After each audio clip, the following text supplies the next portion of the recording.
전도서 9장 말씀 이어갑니다. 전도서 9장은 다시 한번 우리 인생의 본질이 허무한 것임을 밝혀주고 있습니다. 다시 한번 강조드립니다. 이 전도서에서 말하는 허무한 것은 세속에서 말하는 허무주의나 염세주의가 아닙니다. 안타깝지만 인생의 본질이 그렇다, 허무하다라고 우리에게 말씀해주고 있는 것이죠. 2절에 보면 모든 사람에게 임하는 그 모든 것이 일반이다. 이 얘기는 모든 사람에게는 모든 것이 똑같다, 이런 뜻입니다. 그래서 사람들 사이에 내가 크다, 네가 크다, 네가 많다, 내가 많다, 사람들 사이에는 이런 인생에 자기가 가지고 있는 일, 행하는 일들 가지고 서로 줄 세우고 키재기를 하지만 그다지 그것이 큰 의미가 있지 않다는 것입니다.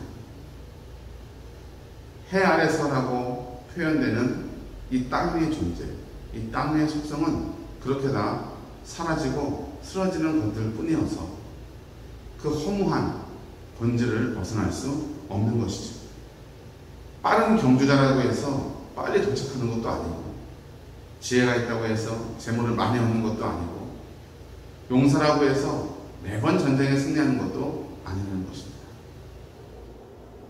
그러함에도 불구하고 우리가 살아있다는 것은 정말 멋진 일입니다. 그리고 가치 있는 일이죠.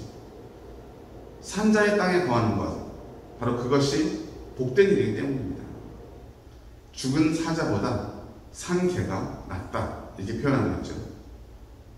사람들은 자기가 하는 그 모든 일에 어떤 특별한 가치와 특별한 의미가 있기를 원하지만 모든 사람에게는 거의 똑같은 일이 똑같이 일어납니다. 전도자는 이 같은 사실을 우리에게 밝혀주면서 너의 인생을 즐겁게 기쁨으로 살 것을 말씀합니다. 가서 기쁨으로 내 음식을 먹고 기쁨으로 내 포도주를 마시라. 그리고 의복을 항상 희게 하며 내 머리의 향기름을 그치지 않게 하라. 이것은 옷과 또 향기름에 대한 이야기이지만 실제로는 그 삶의 자세와 태도에 대한 이야기입니다.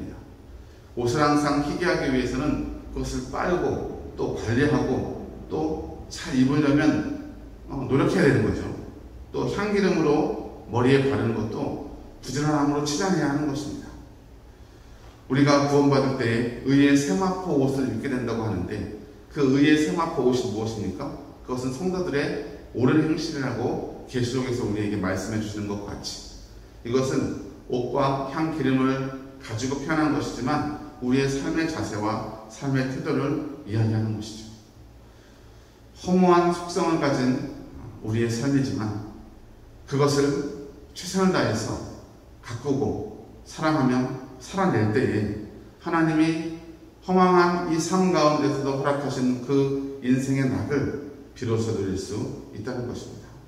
전도서 9장 9절의 말씀은 내 헛된 평생의 모든 날, 하나님의 해 아래서 내게 주신 모든 헛된 날에 이렇게 우리 인생의 속성을 선언하면서 내가 사랑하는 아내와 함께 즐겁게 살지어다.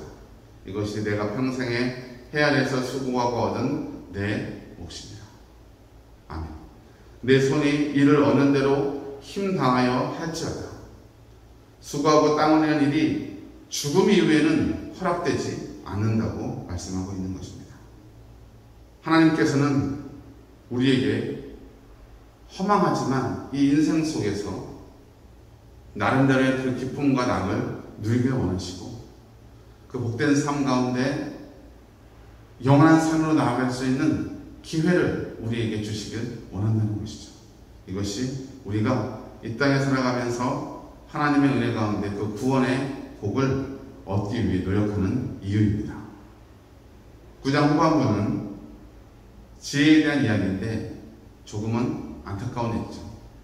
작은 성읍을 에워싼 큰왕이 그 성읍을 공격하고 치려고 하지만 그 성읍 안에 가난한 지혜로운 자가 그 성을 구원합니다.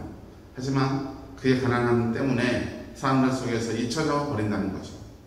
가끔 우리는 지혜로운 자의 지혜로운 말을 그가 가지고 있는 배경 때문에 무시할 때가 있습니다. 하지만 그것도 옳지 않은 일이고 또 허무한 일이 되겠죠.